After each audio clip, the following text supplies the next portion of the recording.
Good morning, everyone, and thanks, Judy, for that warm welcome and introduction. Indeed, Clinton Carter-Brown, head of the Energy Center at the Council for Scientific and Industrial Research. Really my pleasure today, and really my thanks to my fellow panelists for making the time to have this discussion this morning on energy efficiency and the opportunities in South Africa. We live in a very interesting time, certainly with the post-COVID or presently in COVID, but with a lot of opportunities that are rising specifically in the green economy, and for South African businesses to be as efficient as possible and to grow and thrive in a post-COVID world and economy. And we see energy as being central to that. We're all acutely aware that we still have a very constrained South African power system. Fortunately, in recent weeks, have not had extensive load shedding, but we know that risk remains. And we know that managing our electrical and overall energy demands is the key imperative. We know that we need to use the energy that we have in the most cost-effective and sustainable way, and use that for the benefit of South Africans and for the growth of the economy. I think we grew up in an era of cheap coal-based electricity, largely taking that for granted, and in an era where energy efficiency perhaps wasn't given the attention that it certainly is given today. We now know that the energy resources that we have are finite. We need to make precious use of the energy and the electricity that we have. So energy efficiency, as they call the first fuel, is a very, very important piece of our agenda, something that is getting considerable attention across various corporates and organizations, and very fortunate then with the support of the hosts and the different institutions and our panelists today to really be unpacking that and the opportunities that are presented. Certainly by using our energy more efficiently, we create opportunity for the economy to grow. We create opportunities for businesses to thrive, for shareholders to have value, and to do that in a sustainable way that creates jobs and employment for people. So at a time when we desperately need to do so. So really warm welcome to all of you, and thanks for the time. Please do use the chat box and post your questions to the panelists. And of course, we'll then respond in the text and try and answer your questions and queries. So I'm going to start by then introducing our panelists today. And our first panelist is Sipiwe Chimusatu, who is a sustainability specialist at Kasane Plascon, which is she's based in Krugersdorp. And the Kasane Plascon is a responsible company. It's promoting initiatives to protect the environment, prevent pollution in all its forms. And Sipiwe is facilitating and driving sustainability research and projects at Kasane Plascon Group. So warm welcome to you, and thanks, Sipiwe. Maybe your opening thoughts in terms of our panel discussion today, and the opportunities that you see in this space. Thank you so much, Clinton. This is quite an interesting discussion. I mean, it's very current and really talking to what is happening in South Africa at the moment in terms of electricity hiking and shortage of, depletion of resources. Also talking to sustainability of resources and even energy resources to our generation. And so now what's happening in terms of loss of jobs and job creation, I think this discussion will also raise awareness in terms of initiatives that companies or even individuals can take to preserve jobs, and also do and be aware of different initiatives they can uptake. Super, thanks very much. And of course, we'll come back to you and start to learn a little bit more in terms of maybe some of what Plascon is doing and some of the initiatives, some of the opportunities you see, and perhaps some of the challenges. The next panelist I'd like to introduce is Greg Nicholas. He is head of the project development team at Lesedi Nuclear Services, essentially an EPC contractor, but doing work across a number of energy spaces, including power generation, oil and gas. And as the project development team at Lesedi, they're responsible for sourcing new opportunities and projects and developing concepts all the way through to financial close. So of course, a key implementer of projects. So over to you, Greg, in terms of your thoughts in this space. Thanks, Clinton. Nice to be here.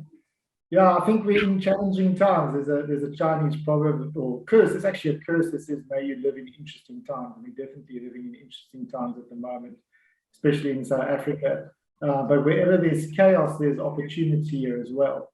So I think there has been a little bit of chaos produced by Eskom with the load shedding, but maybe that's a good thing in the fact that it's forcing people to look internally within their own operations.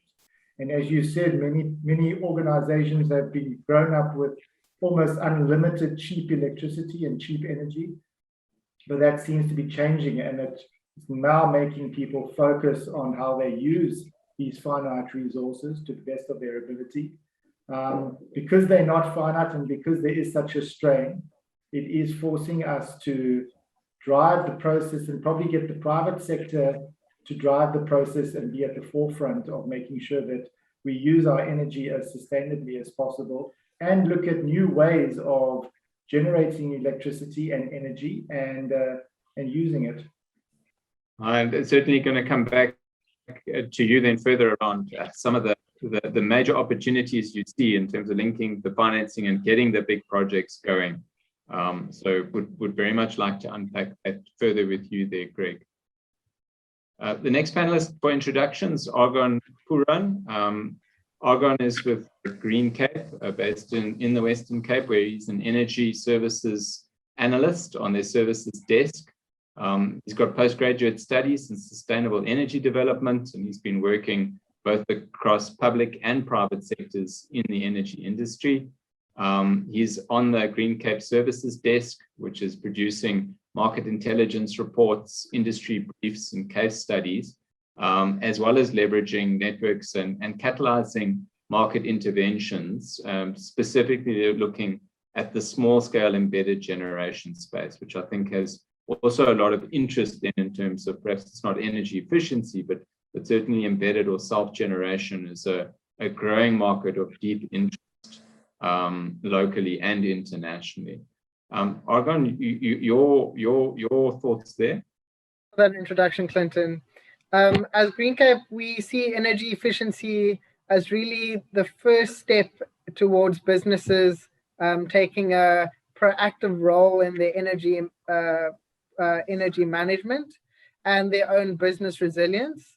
We're now at a place where there are a number of energy efficient technologies and interventions that are economically viable and commercially available.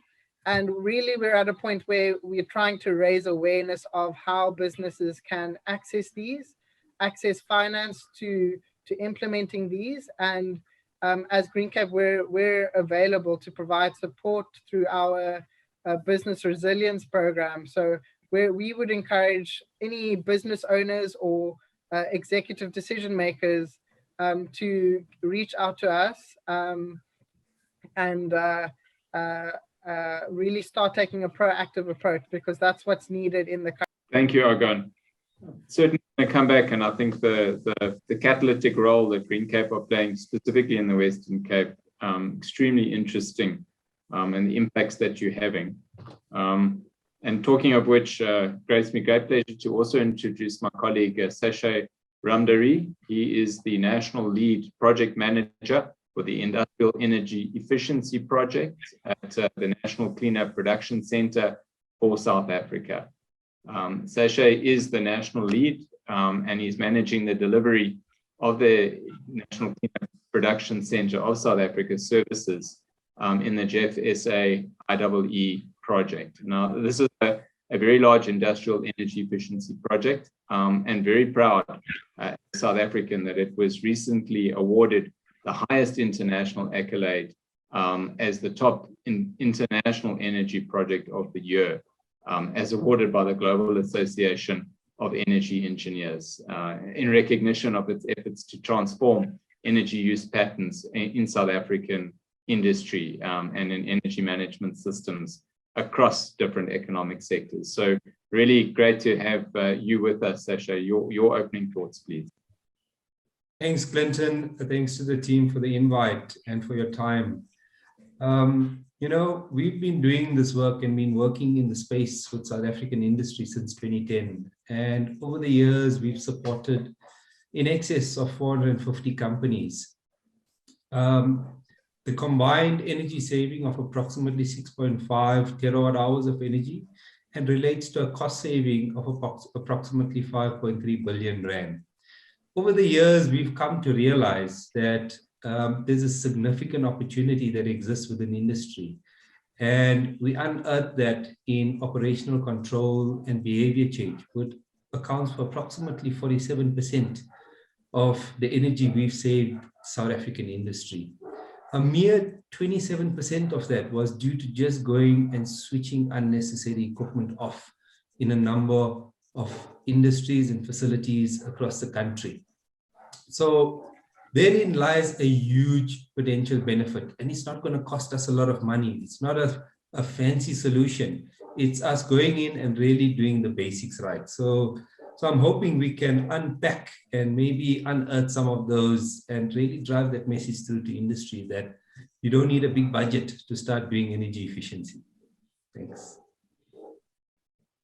Thanks, Sasha. And it'll be good to come back then making later on some of the financing elements. You know, I think access to capital and you know, the business cases, just also people understanding, you know, what, you know, if you are a business and you are wanting to become more sustainable, more efficient, you know, what services and support there might be there. Because I think through yourselves and others, you know, there's a whole network of solutions and also linking to funding that might be particularly attractive for people to be aware of. So that would be great to unpack. Thank you. So panelists, I want to speak. Spiwe, I want to come back to you as a company that's implementing energy efficiency. I mean, there's been the traditional cost benefit analysis in terms of doing energy efficiency, you know, in order to reduce cost. I mean, we all know that, you know, electricity prices have increased substantially in recent years, and look bound to increase further. It's not preferred, but it is our reality, and it's not just a South African phenomenon. And we know that even if we do implement least cost and renewable energy on scale, that the cost of electricity, unfortunately, will increase, even if it's done efficiently. But that's going to be a key driver for companies like Plascon.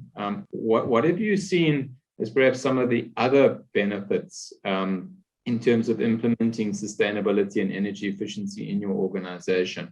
And what have been some of the learnings there? Thank you, Clinton. I'm really grateful to have our company having met NCPC at the right time when we're expecting a lot of hiking in terms of electricity pricing. As a company, of course, we are committed to continual improvement in terms of our environmental sustainability systems.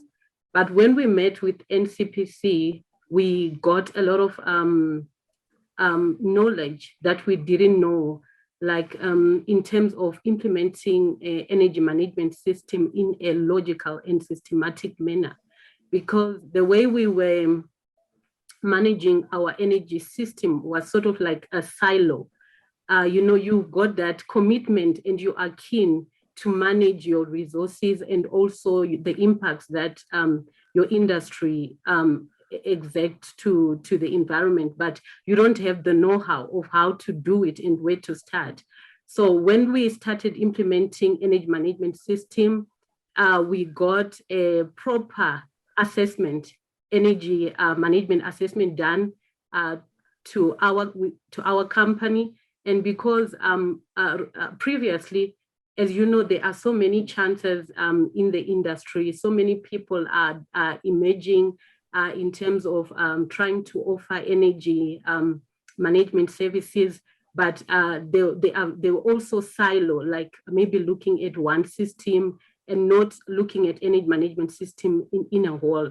So we have gained so much from NCPC on how to implement our energy management system holistically, and we have a proper energy management system business case that talks to the whole company and the whole life cycle of an energy management system, including also advice on how to include all the people responsible for that energy management system. So there is a lot of buy-in, a step-by-step guided process that we are following. It's such that more than before, there is a lot of buy-in from top management, having them seen the benefits of implementing such a system and the cost, the economic benefits or returns that kind of system has. So there is a lot of buy-in from top management, and also in terms of that system, like when you implement an energy management system that is holistic, it also allows for feedback from everyone, even the operators themselves and, you know, everybody in the company, even procurement. So there is sort of like unity in terms of implementing the system. And we have already, you know, in companies, as I've said earlier, we are in a state where there is a lot of chaos in terms of economic status of our companies and the country, because of even the current effects of COVID on the economic growth of the country. So not every company is prepared to go to invest, or maybe capital expenditure or operational expenditure straight, you see, on projects. You first need to know what are you going to benefit from that project, energy project that you're going to endeavor. And so with NCPC involved, we have learned that it's possible to make savings without even investing anything, just by having housekeeping, making sure that you put your housekeeping in order. You can start with low-hanging fruits and, you know, very practical things like just maybe consolidating your bills, you know. So there is a lot of benefits in terms of implementing energy management system. I can talk a whole day about that, but it's something that I would really encourage, you know, companies to do and to start thinking of. And to start with, as a company, sometimes you think you've got a target and objectives.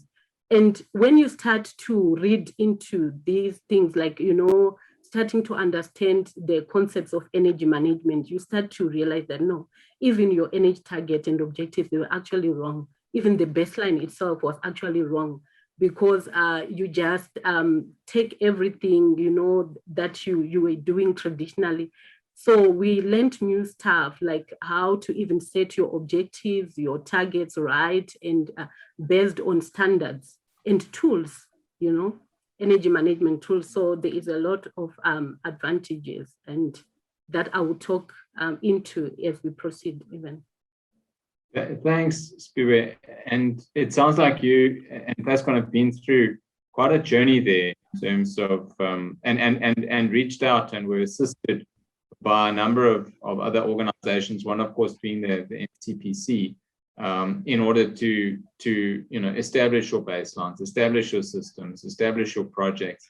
So knowing who is able to assist you and what is the first step in the journey is a very, very important you know, part of the puzzle for most companies. Because I think there is this growing understanding that, you know, electricity and energy is getting more expensive.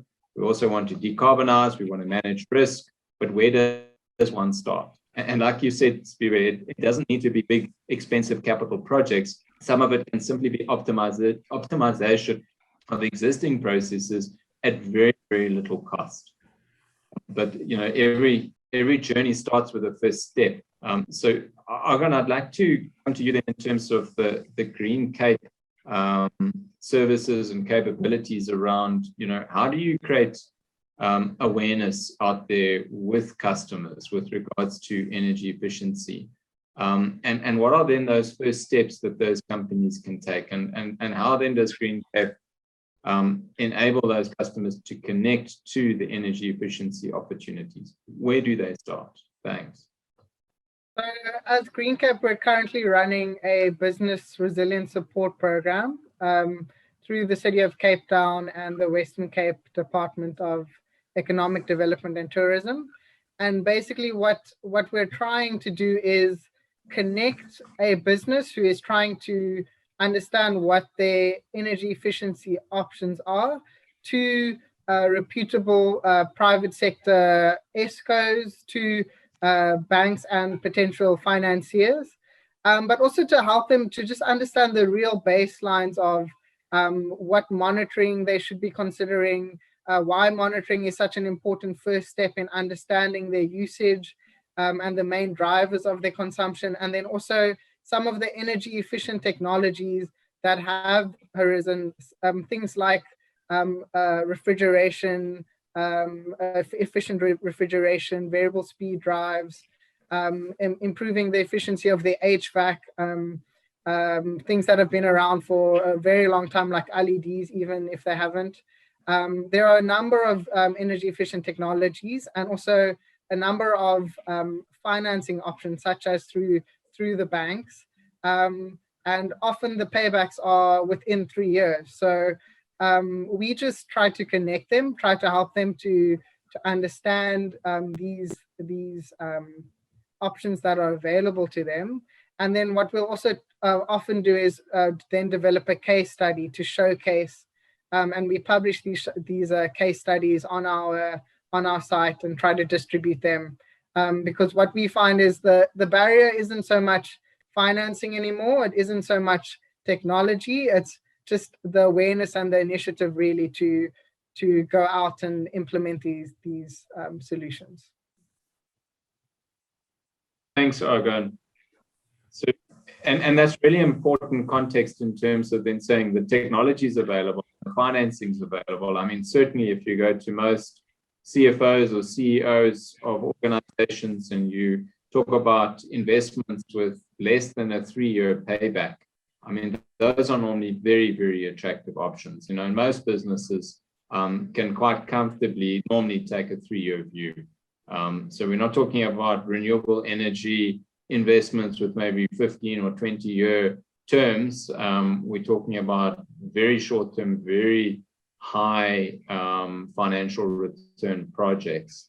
So linking to money is perhaps not the issue. It's actually getting the projects done, which you know then really does raise the questions around the role then, Greg, of EPCs and where you guys, for example, come in, perhaps leveraging off the work of the likes of GreenCape and NCPC and others that might create a framework for projects.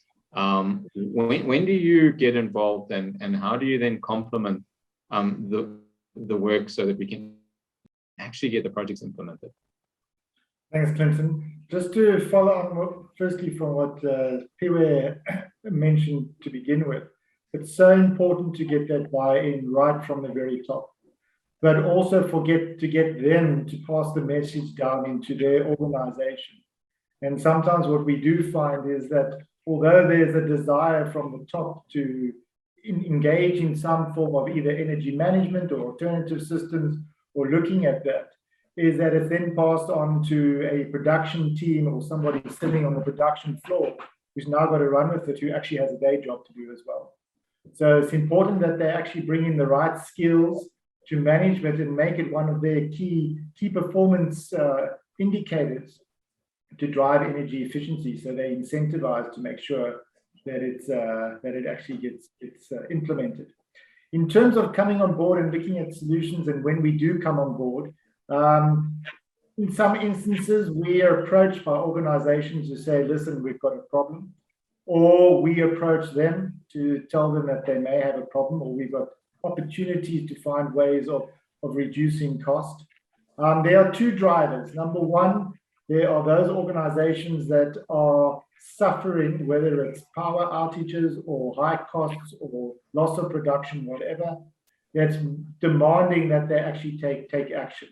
Other organizations are a little bit more proactive and see that there are ways that possibly reducing energy usage or reducing energy spend can enhance their business. And as a result of that, are looking at ways to bring into systems.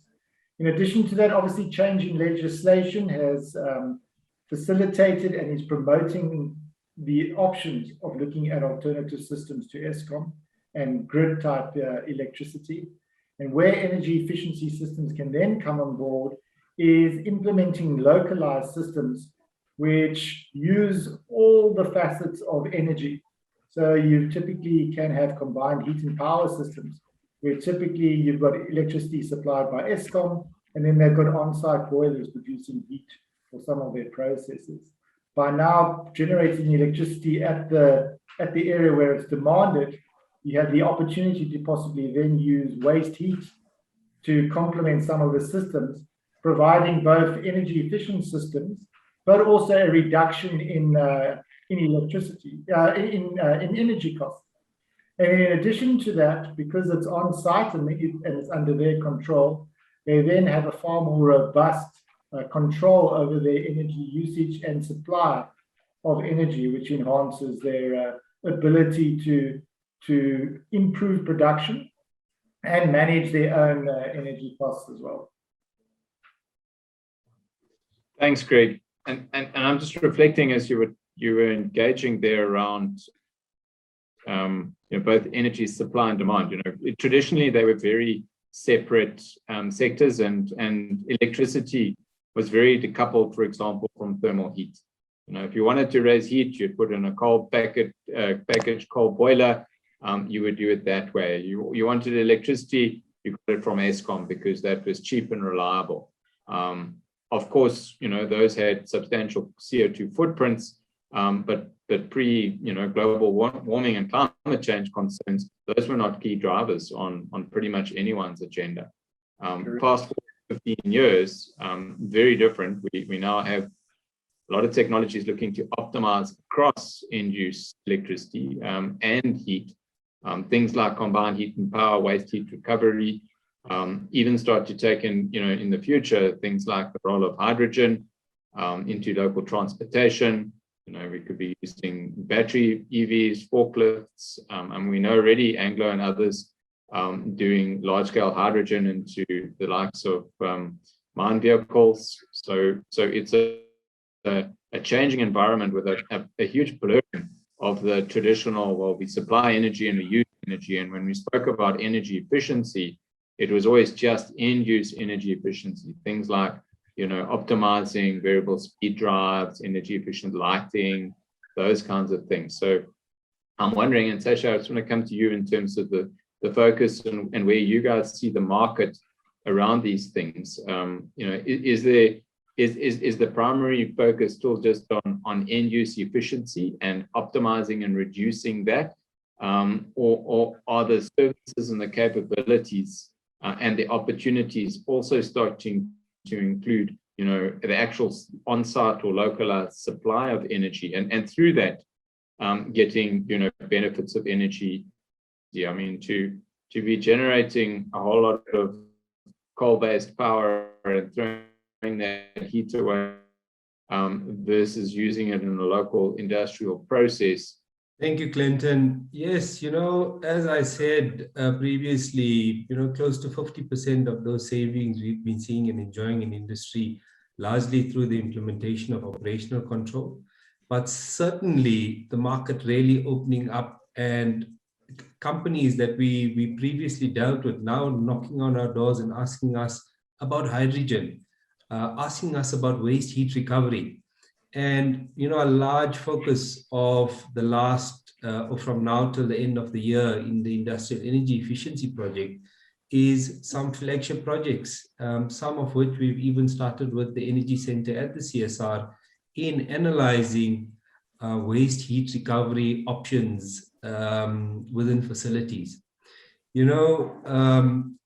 Just from when we started 10 years ago to now, there's been an almost 90% reduction in the cost of EV batteries, utility scale PV, data storage, internet bandwidth, and sensors. From 2012 to now, we've seen a tremendous change in that, almost a 400% increase in smart meter installation globally. And most certainly that drives and creates a changing platform where companies and organizations need to change. As an EPC or an energy program in the country, you need to almost be so adaptable and so amenable to change, because this energy space that we work in is currently is always changing and evolving. You can't come in with a plan that you had 10 years ago. So most definitely, we're seeing a market now where plant operators, businesses, household occupants can respond to changes in energy consumption in real time, not waiting for a month in bill anymore. So yeah, certainly a lot of changes in the space, and an exciting space to be in at the moment. Thanks, Clinton. Thanks, Sashay. So, and I guess that has its own challenges then for customers, and it can probably be quite bewildering, in terms of the range of options. And as you mentioned, things like waste heat recovery. I mean, we know that, as much energy as goes into electricity generation in South Africa, an equal amount is done in heat generation for industry. And we know that a lot of that energy is going through the rooftops of those buildings. It's not in the product. And we have a lot of energy in South Africa that could be recovered in some meaningful way. Of course, that requires new technologies, new solutions, new business models potentially, and getting customers okay or comfortable with the technology, because a lot of the time it now means that we need to start to go into plants and processes and make changes. And any production manager will defend his plant, to the end, in terms of making sure that production schedules and output and stuff is not compromised in implementing these new technologies and solutions. And very often companies don't necessarily want to be the first. So the comments earlier that were being made, and Greg, your point around, and as well around the senior leadership of organizations buying into it and having KPIs and having it on their agenda, because sometimes this will require quite a lot of courage in terms of implementing new solutions. They might be tried and tested elsewhere internationally, but bringing that technology to South Africa and implementing it locally seems a major opportunity. So I'm just wondering, and maybe I'll start with you, Argon. When Green Cape is looking at this kind of advice and stuff, to what extent are you also starting to see queries and interest in new bleeding edge technologies? Or is most of it still the tried and tested refrigeration, VSDs and stuff? I mean, how much interest is there in new solutions like PV coupled with batteries or waste recovery and the like? What's Green Cape seeing in that market? So in the past year or so, I would say a lot of the interest has been in PV coupled with batteries. I think that is a market that has got a lot of publicity, almost, if you want to say. It's something that a lot of the ESCOs also migrated to at some point. I think the narrative that we would try to get through is that even before you start looking at something like a PV, we would like you to start looking at the loads themselves and understanding the loads, echoing what Sashay said before in terms of sometimes you might not even need as much energy as you're currently using, and that makes a major influence in the sort of size of a PV system that you might end up installing, and the amount of investment you might need to go a route of a PV plus batteries. So that's definitely a narrative we would try to get across when it comes to something like energy efficiency. But in terms of the technologies that are coming through, I mean, we're seeing a lot of really innovations in the space. We're always engaging with companies who are developing ways to, for example, increase the efficiency of your HVAC system. decreasing your energy usage by as much as 30%. You could easily go from using 5 chillers to 3 chillers. So there are a number of technologies out there that are becoming available, and the main message we would like to get across is that energy should really be the first step before you start thinking about your own sort of generation or investment into a new generation equipment. Can I just add a point there, Clinton? Something that we found as well is in many instances, the clients themselves don't actually know what the true cost of the energy usage actually is. We've come across, for example, coal-based operations which are using coal for either boilers or something similar, and they're only looking at the cost of the coal itself compared to other forms of steam generation. But they're not looking at the cost and the additional downtimes required on those plants because of the type of fuel that they're using, potential carbon emissions and carbon taxes that are going to come into the fore, the cost of ash removal and the implication of those sort of things. So they're not looking at the full basket of costs associated with their different types of energy usage. So that's also very important. So it's how much energy we use and what is the actual total cost of that energy.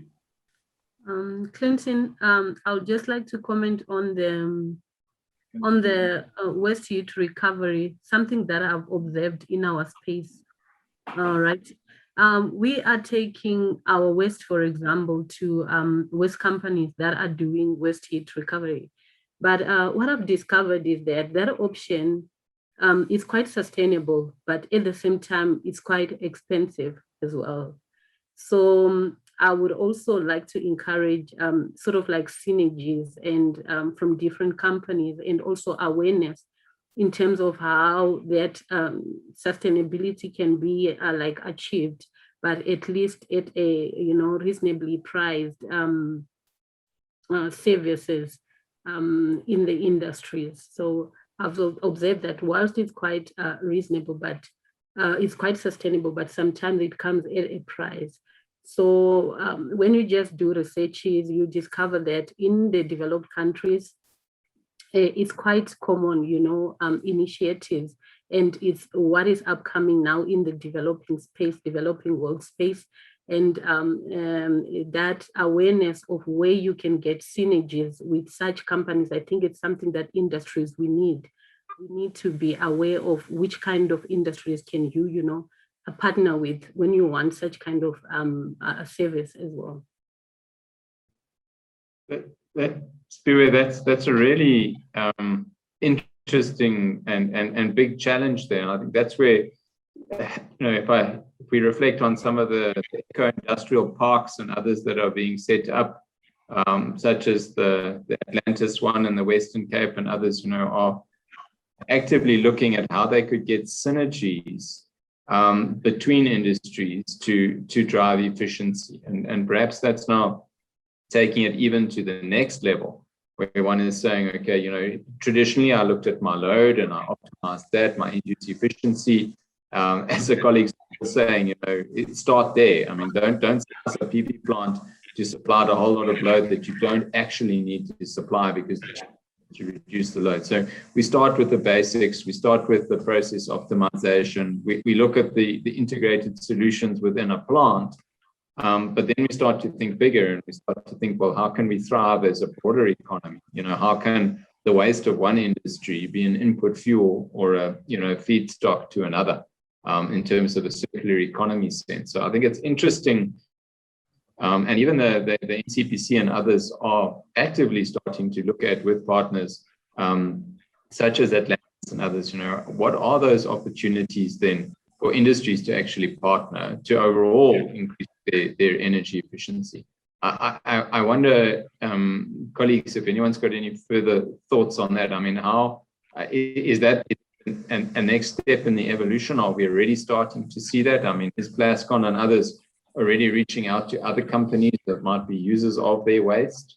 It would be wonderful to start to see that level of integration in the South African economy, because then we overall are being more efficient and more able to export product into an international market. So maybe I can comment there, Clinton. We're looking at a number of initiatives, specifically on waste to energy. But there is a requirement and a need, I think, for the lenders or the funders to come on board as well, and to be a little bit more educated in terms of the opportunities out there.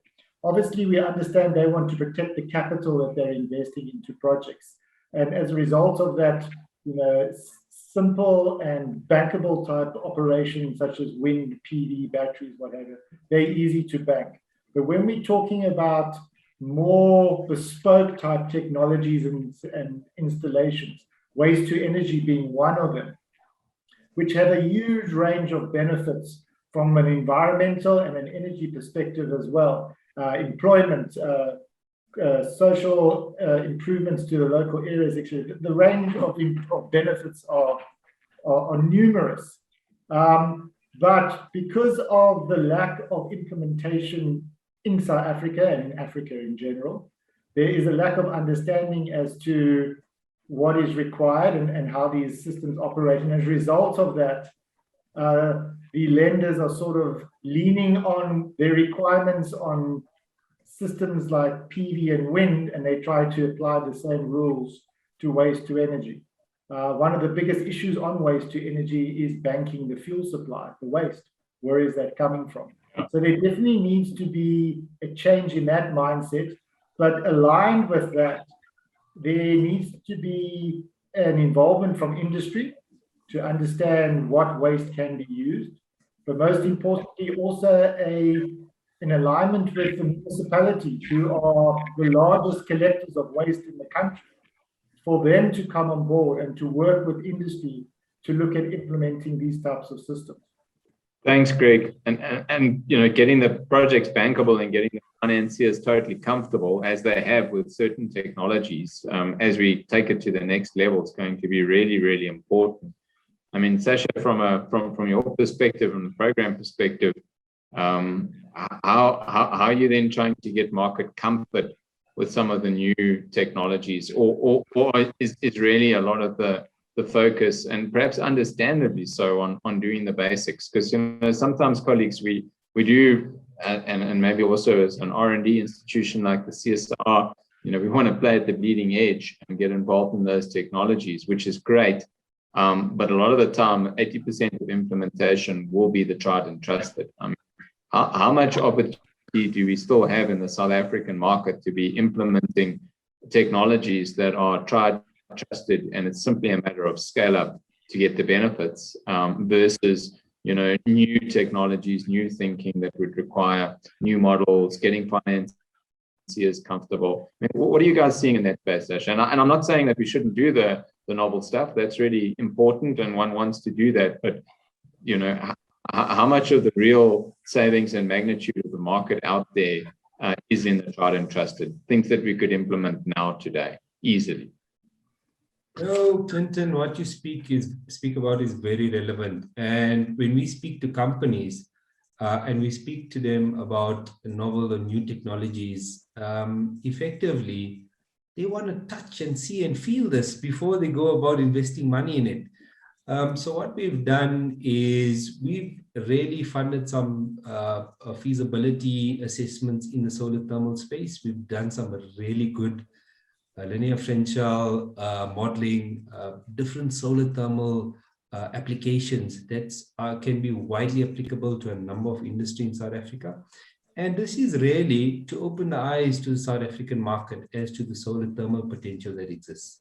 In addition to this, you're aware of the waste heat recovery studies that we're doing and partnered with the Energy Center.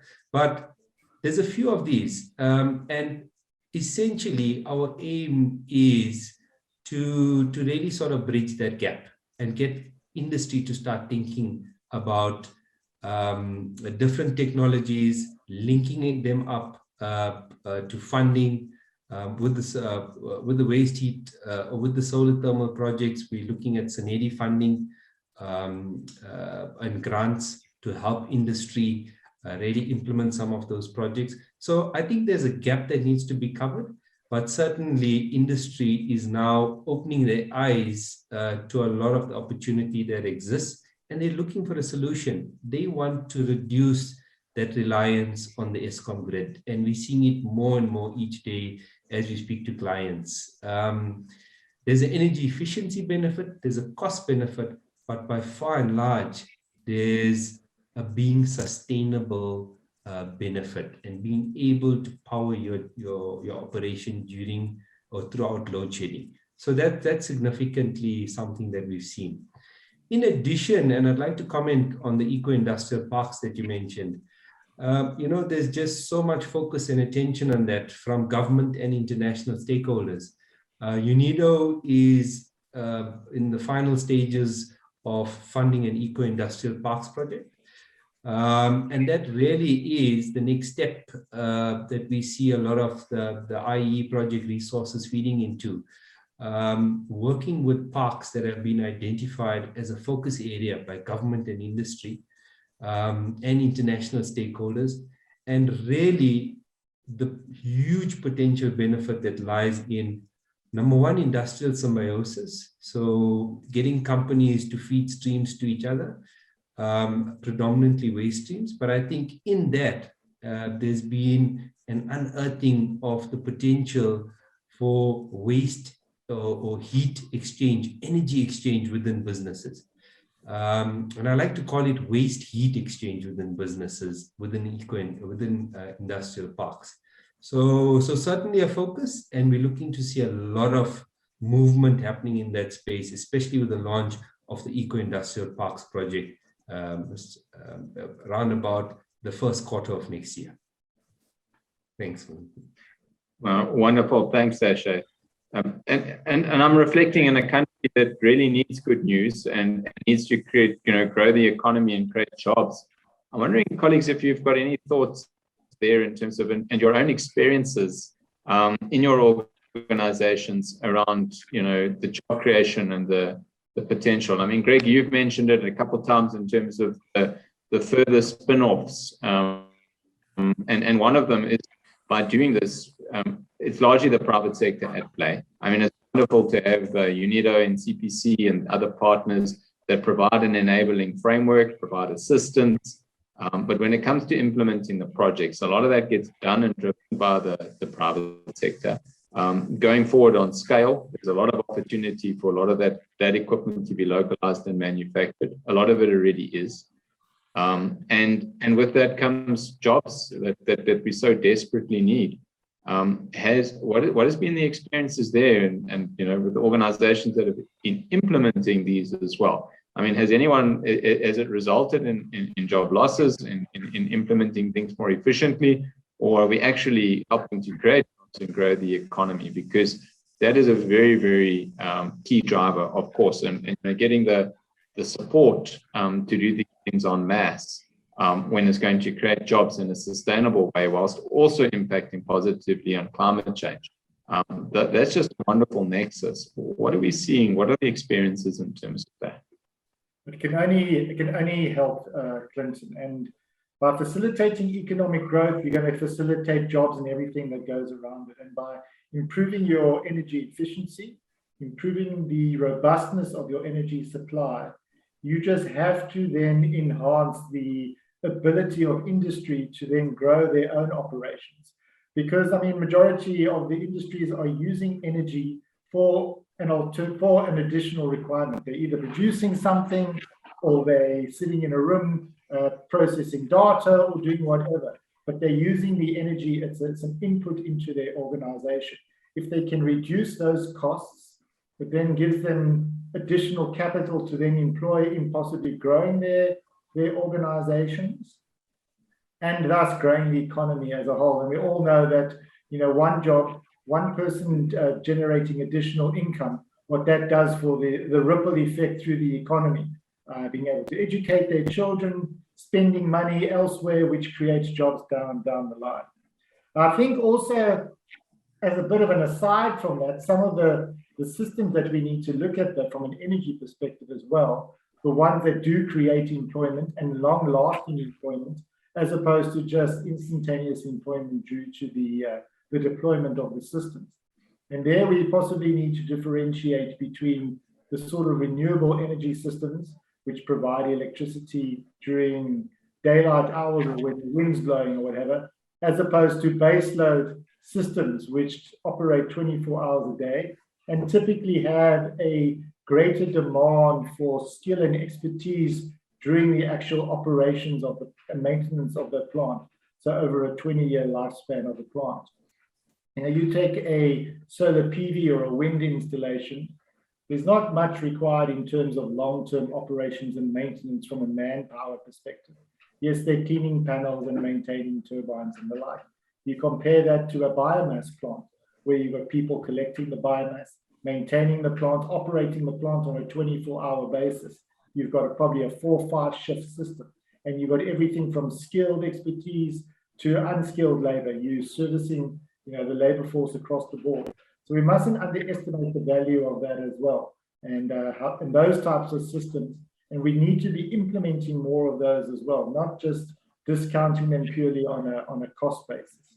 And one of the frustrating things that we are seeing is organizations saying, well, I want renewable energy and I want more sustainable and more robust renewable energy systems, but I want them at the cost of PV, but I want 24-hour operations type scenario.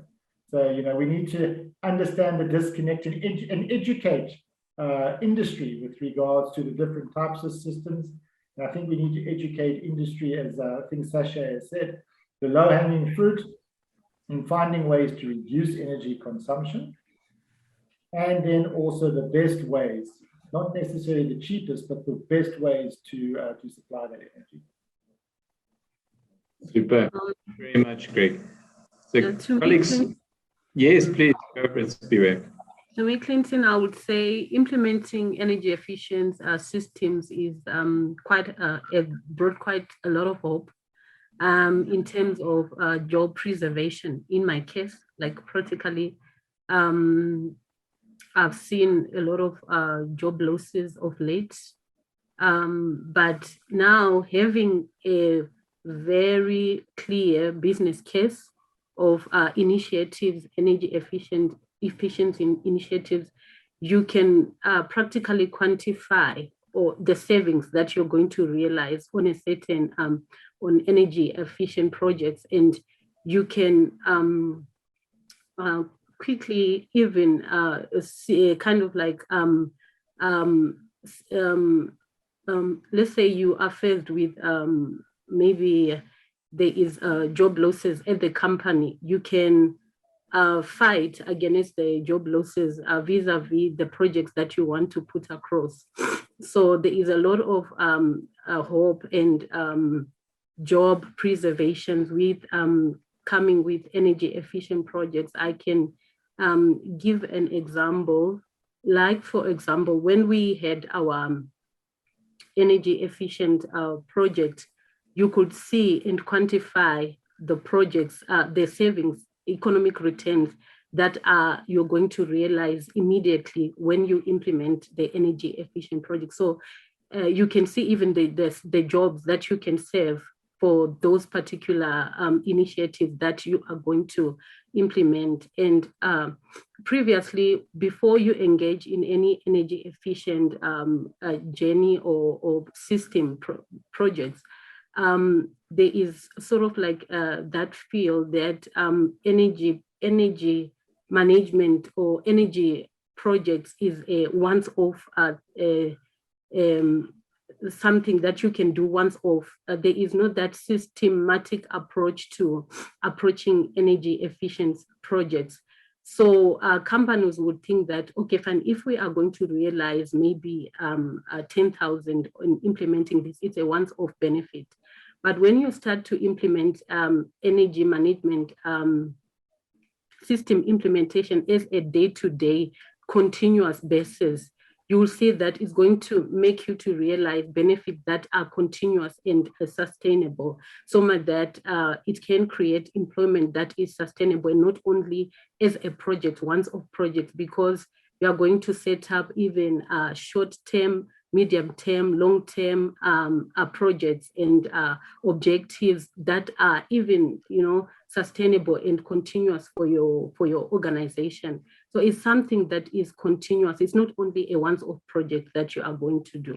So with implementing energy efficiency, there is a lot of a change of mindset altogether within an organization, a shift of behavior altogether within an organization, and which leads to sort of like a continual improvement in the way that you were doing, things before with regard to energy efficiency. There is a lot of examples that I can give. Like for example, most of the times we look only at a certain system, like what Greg is saying is that most organizations, when they hear about energy savings, all they run into thinking is like, I'm going to implement a solar, energy, I'm going to implement wind energy, without really realizing what needs to be done, what you need to invest, or the return on investment of that project. So many organizations have realized a lot of losses, because they really didn't really sit and plan for certain projects and look at the system as a whole in terms of energy efficiency. Thanks, Piwe. Can I just add on to that very quickly, Clinton? Yes, please, go for it, Greg. Very often companies would probably like to implement energy efficient programs, but there's always that the different departments vying for the same cash. And cash is king, and cash is quite constrained at the moment. But through the likes of Greencape and other organizations, there are other entities that are willing to come into organizations and implement the energy efficient systems that need to be implemented, spend the cash, and then collectively both organizations can benefit from the savings, with certain payments being made to the people that have invested the upfront cash, but then the organization itself overall benefiting from an overall reduction in energy costs. So there are many ways to look at it, and it's not a case that the organization itself has to spend its own cash. There are other ways to find ways to fund it. Thanks very much, Greg. And that context is so important, because organizations might be saying, I know I've got a challenge, I need to reduce my input costs, or I need to increase my supply, reliability or availability for load shedding or the like. But right now I might be cash constrained. Right now I need to invest in expanding my process or my product. Energy is not my core business.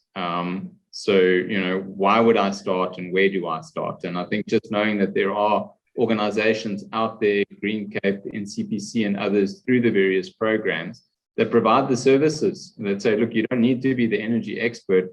We'll bring and we'll connect you to the market. And to the extent that the actual implementation may not require you to put CapEx in. There are a range of innovative financing models and structures. And by doing this, we create jobs, we reduce costs, we grow the economy. It just seems an absolute no-brainer, if I'm being flippant, but it really is a big opportunity in South Africa. And I think primarily, colleagues, because we built an energy system on cheap, low-cost coal, electricity and heat. So there is a lot of energy efficiency opportunity out there in the South African economy. Europe, the US, others, their prices have been substantially higher than ours. And maybe, their industries have been forced to look at energy efficiency far more aggressively, much longer.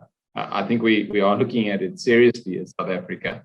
But I think there's a lot of opportunity. So maybe and I'm conscious of time, we'll need to wrap the panel, but I'm struck by the wealth of expertise, the individuals and the organizations out there that can assist other businesses with going through such a transition and implementing projects ultimately. So really, really inspiring. Just a word of thanks then to the panel, Greg, Sashay, Piwe, and all the colleagues from Greencape as well. I really appreciate that. So yeah, I think in the interest of time, we'll need to call it there. Argon, we haven't heard from you, so maybe you could have in the most recent minutes the final say in terms of from a Green Cape side and wrap for us. Thank you. Yeah, so the main message from Green Cape is that we have the capacity to support business owners and executives who want to start the journey or explore further what their energy efficient options are. And we can help to assist to connect them with private sector businesses and potential financing avenues to help make those interventions a reality. Super. Thank you very much, Argon. And I know from SESHA and the NCPC team, with the UNIDO linkages equally on hand. Maybe just a final word of thanks to the panelists. Thanks very much for giving up your time and sharing so freely. Thanks for sharing the opportunities, and looking forward to engaging further with all of you. Keep well, keep safe, everyone, and goodbye. Thank you. Everyone. Thank you. Cheerio. Yes. Bye.